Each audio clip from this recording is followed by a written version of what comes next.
di SMK Tahfiz Al-Quran Yusuf. Oke. Di masa-masa pandemi corona ini, yang jelas kita harus melaksanakan keselamatan kerja. Salah satunya kita gunakan masker. Begitu, mohon maaf, saya pakai masker. Oke. Nah, oke. Masker ini merupakan salah satu keselamatan kerja juga yang ada materinya di jurusan itu. Oke. Nah, selanjutnya saya perkenalkan diri. Nama saya Aris Ardiarto. Alamat saya Garung, RT 1 RW 2, Kelurahan Garung. Saya di sini sebagai ketua jurusan Teknik Kendaraan Ringan Otomotif. Jadi teknik kendaraan ringan otomotif. Nah, teknik kendaraan ringan ini itu materinya satu, berkaitan dengan kendaraan ringan atau sering disebut namanya kendaraan roda 4 atau mobil. Nah, kendaraan roda 4 ini ada berbagai macam kompetensi yang ada, atau jenengan masuk di teknik kendaraan ringan itu arahnya seperti apa ya, berarti jenengan harus bisa melaksanakan perbaikan, bisa melaksanakan perawatan, dan juga bisa minimal merawat mobilnya sendiri. Jadi, nah, terus selama 3 tahun ke depan dengan kami rencanakan ada beberapa kompetensi yang harus dengan kuasai. Salah satunya di belakang ini ada engine stand ya.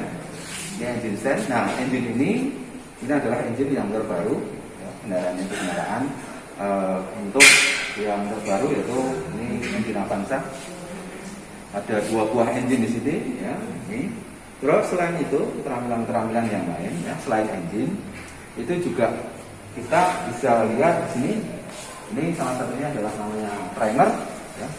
Primer di sini ini adalah yang berkaitan dengan, jadi sebelum jenengan melaksanakan praktek itu ada sedikit simulasi dulu di trainernya. Ini simulasi dulu di trainernya sehingga jenengan dalam praktek nanti tidak kebingungan. Oke ya. Selanjutnya masih banyak praktek-praktek yang lain ya. Jadi kan itu di sini. Nah, prakteknya salah satunya juga praktek dengan bisa langsung praktek di kendaraan. Misalnya di sini ini kendaraan kereta kijang yang kita gunakan untuk praktek. Kan itu. Oke. Jadi kita gunakan untuk praktek. Terus selanjutnya masih ada lagi di sini.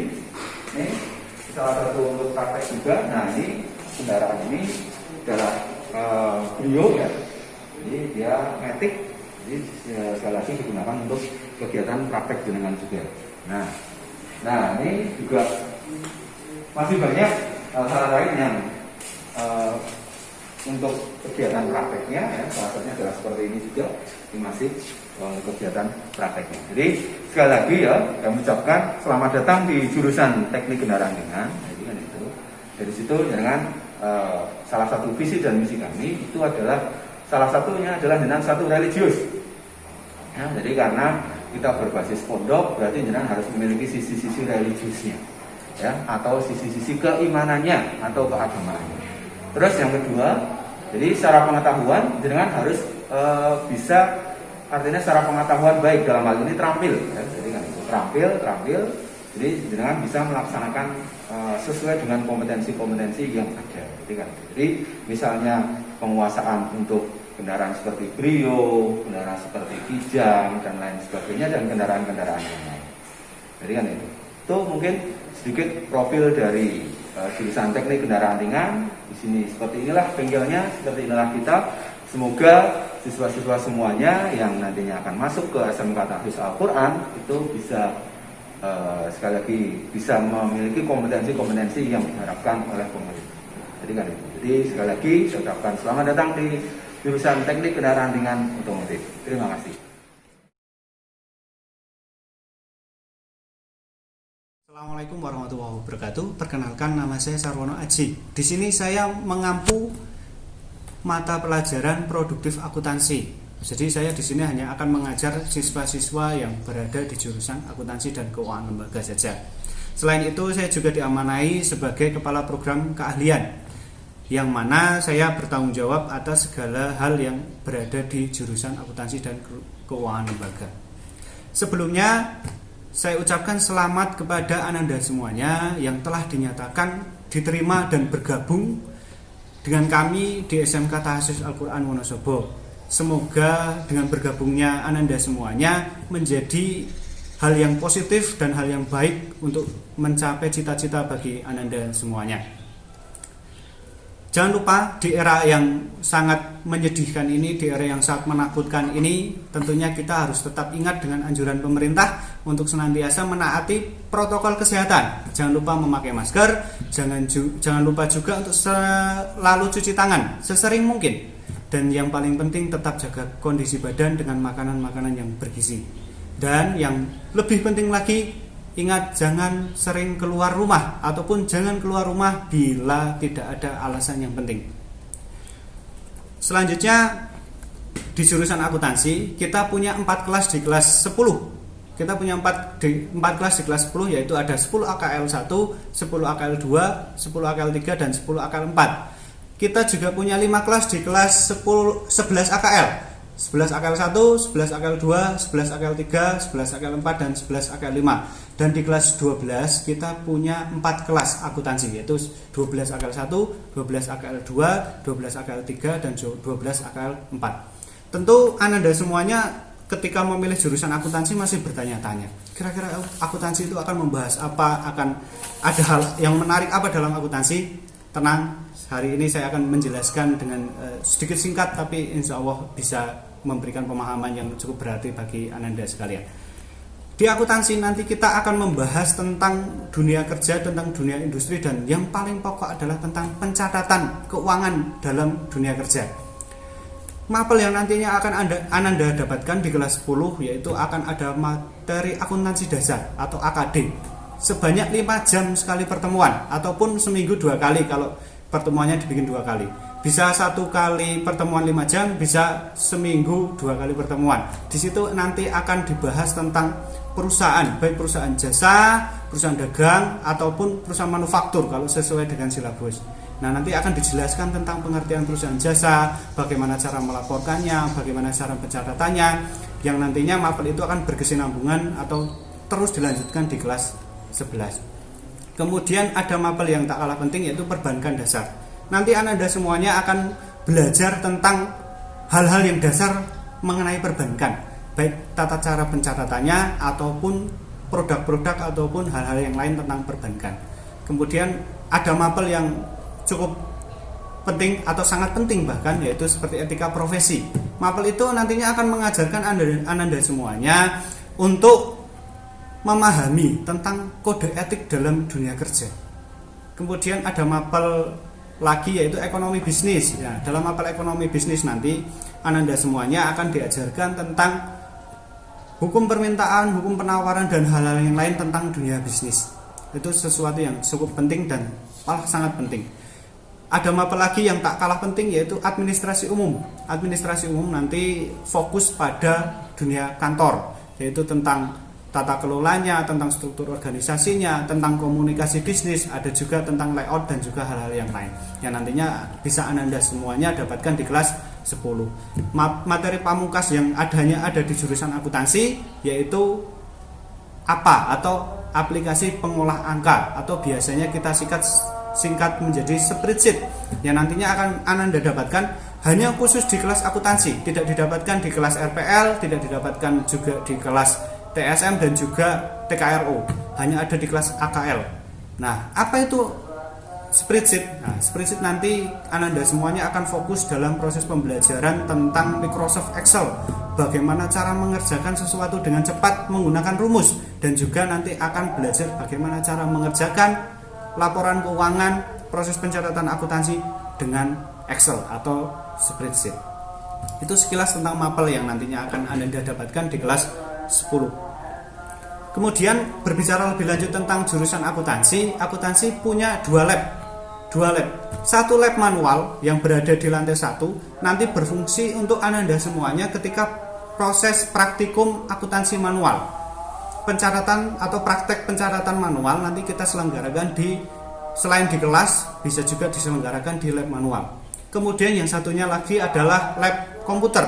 yang bisa Ananda manfaatkan ketika proses pembelajaran spreadsheet di kelas 10 ataupun komputer akuntansi di kelas 11 dan juga 12. Seperti apa bentuk labnya nanti kita akan coba tayangkan.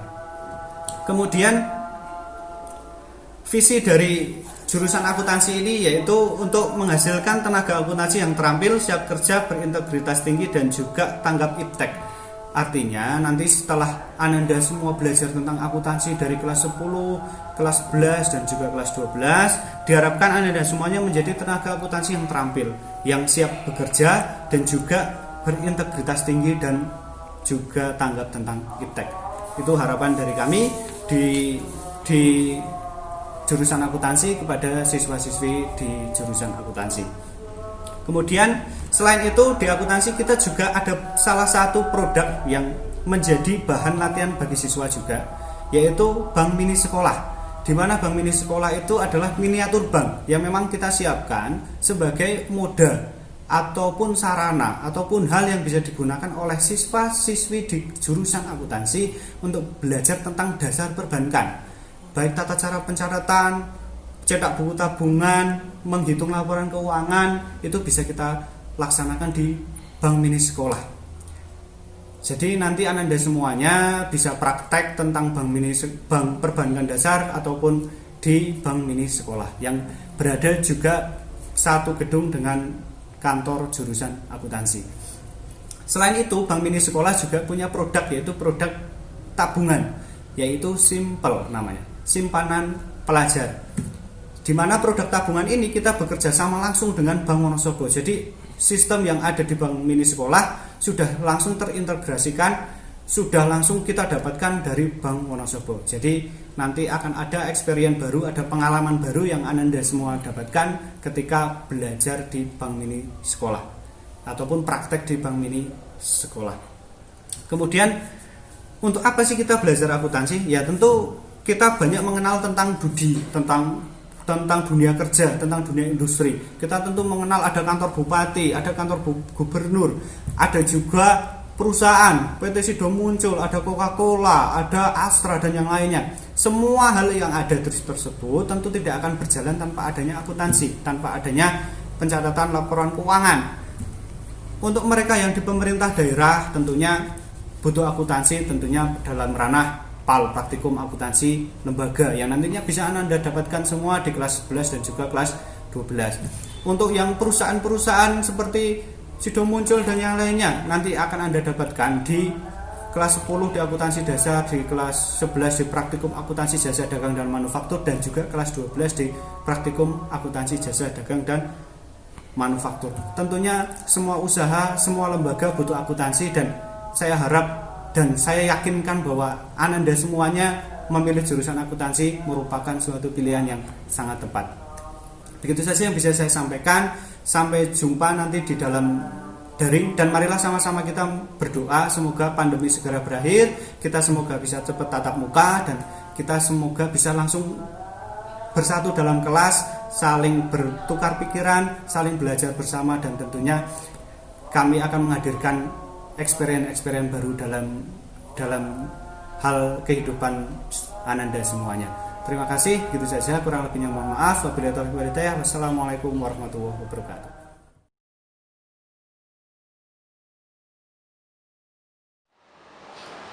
Halo, assalamualaikum warahmatullahi wabarakatuh. Selamat pagi semuanya. Semoga kita senantiasa dalam lindungan Allah Subhanahu wa taala. Perkenalkan, di sini nama saya Muhammad Nur Faizin, asal dari Kalibeber, Wonosobo. Di sini saya selaku guru pengampu di jurusan RPL di SMK Khusus Al-Quran ini. Di sini saya nanti akan menjelaskan tentang apa itu RPL dan bagaimana apa yang akan kita pelajari nanti di jurusan RPL.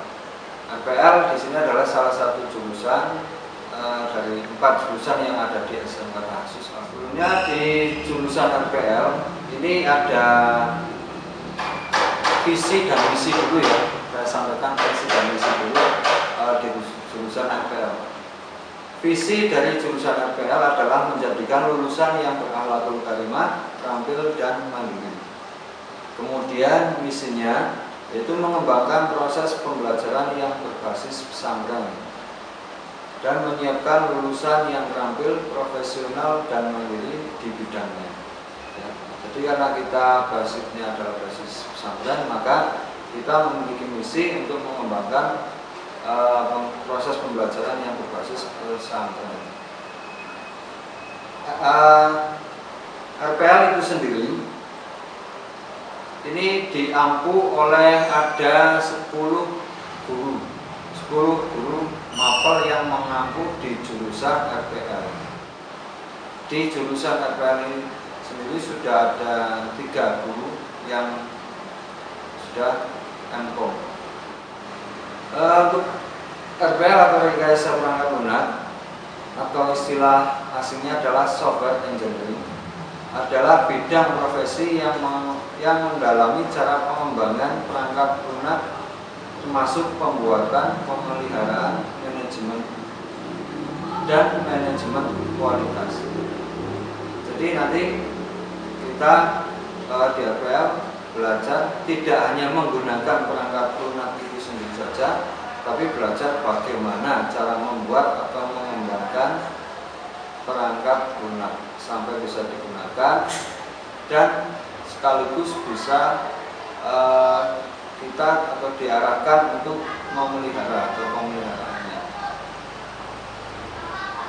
Perangkat lunak istilah umum untuk data yang diformat dan disimpan secara digital, termasuk program komputer, dokumentasi dan berbagai informasi yang bisa dibaca dan ditulis oleh komputer.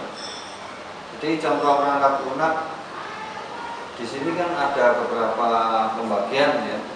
Perangkat lunak itu dibagi ada sistem operasi, kemudian program aplikasi dan utility. Kalau untuk sistem operasi saya yakin kalian sudah tahu ya.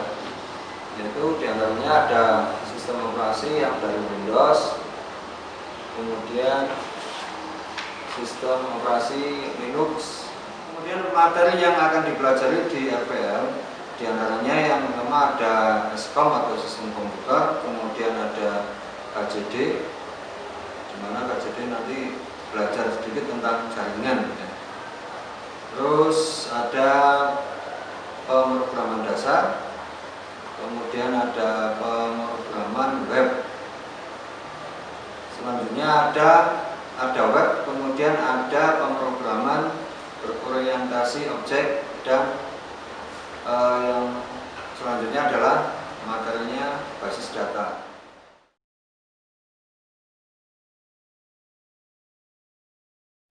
Assalamualaikum warahmatullahi wabarakatuh. Salam sejahtera untuk kita semuanya. Bapak Ibu wali murid yang saya hormati dan anak-anakku semua, siswa-siswi SMK Tahfiz Al-Quran yang saya sayangi dan saya banggakan. Pertama-tama kita panjatkan puji syukur kehadirat Allah Subhanahu wa taala yang selalu memberikan rahmat dan kesehatan pada kita semuanya sehingga kita terhindar dari wabah COVID-19. Dan sholawat serta salam selalu tercurahkan pada junjungan kita Nabi Agung Muhammad SAW yang selalu kita nantikan syafaatnya di yaumul qiyamah. Amin. Perkenalkan, nama saya Afrizal Bahri. Di sini saya sebagai Kepala Program Keahlian Teknik dan Bisnis Sepeda Motor atau TPSM. Saya akan menjelaskan informasi terkait jurusan TPSM. TPSM merupakan salah satu jurusan yang ada di SMK Tahfiz Al-Quran yang merupakan naungan dari bidang keahlian teknologi dan rekayasa dan di bawah program keahlian teknik otomotif. Teknik dan bisnis sepeda motor sendiri berfokus kepada perawatan dan perbaikan mesin maupun pemindah tenaga sepeda motor, di mana secara pembelajaran atau pelajarannya terdapat muatan nasional, muatan kewilayahan, dan muatan kejuruan. Muatan nasional terdiri dari pelajaran-pelajaran umum, IPA, PKN, dan lain-lain. Muatan kewilayahan ada ketahasusan dan lain-lain. Kemudian muatan kejuruan yang ini yang akan saya jelaskan, yaitu mapel produktifnya. Di mapel kejuruan ini ada dasar bidang keahlian, yaitu fisika, kimia, simulasi digital, dan komunikasi digital. Sedangkan di dasar program keahliannya ada gambar teknik otomotif, ada TDO atau teknologi dasar otomotif, ada PDO pengetahuan dasar otomotif. Dan yang paling penting di muatan kejuruannya ada PMSM atau pemeliharaan mesin sepeda motor, kemudian ada PKSM, ada pemeliharaan kelistrikan sepeda motor, terus ada PSSM, pemeliharaan sasis sepeda motor, dan satu lagi ada PKWU, produk kreatif dan kewirausahaan, yang nantinya akan Anda pelajari semuanya di tatap muka atau pertemuan secara jarak jauh atau pembelajaran online. Karena di sistem pembelajaran di tahun ini kita sedang terkena wabah COVID-19 dan zona kita masih zona merah, maka dari itu kita hanya bisa melakukan pembelajaran secara jarak jauh. Untuk itu ikuti terus perkembangan halaman e-learning SMK Tafsus Al-Quran supaya Anda bisa mengikuti pelajaran-pelajaran yang ada di teknik bisnis sepeda motor. Kemudian teknik dan bisnis sepeda motor mempunyai lab khusus atau lab praktek yang sedang saya tempati ini. Biasanya kita gunakan untuk kegiatan praktikum. Selagi kita masih bisa tatap muka, kita juga melaksanakan teori di lab TBSM ini. Untuk alat dan fasilitasnya, alhamdulillah kita sudah melengkapinya dari mesin-mesin berteknologi lama, kemudian sampai dengan mesin-mesin berteknologi modern. Seperti di belakang saya ini sudah tersedia mesin-mesin berteknologi lama untuk kita pelajari lebih dalam asal mula mesin dari mana, kemudian kita pelajari perkembangannya sampai dengan motor-motor yang berteknologi injeksi seperti pada zaman sekarang ini. Itu sedikit informasi dari jurusan TBSM. Apabila Anda masih kurang informasi, silakan bertanya langsung kepada saya ataupun tinggalkan komentar Anda di YouTube SMK Tafsus Al-Quran. Sekian dari saya. Apabila ada salah kata, saya mohon maaf yang sebesar-besarnya. Saya akhiri, wabillahi taufiq wal hidayah. Wassalamualaikum warahmatullahi wabarakatuh.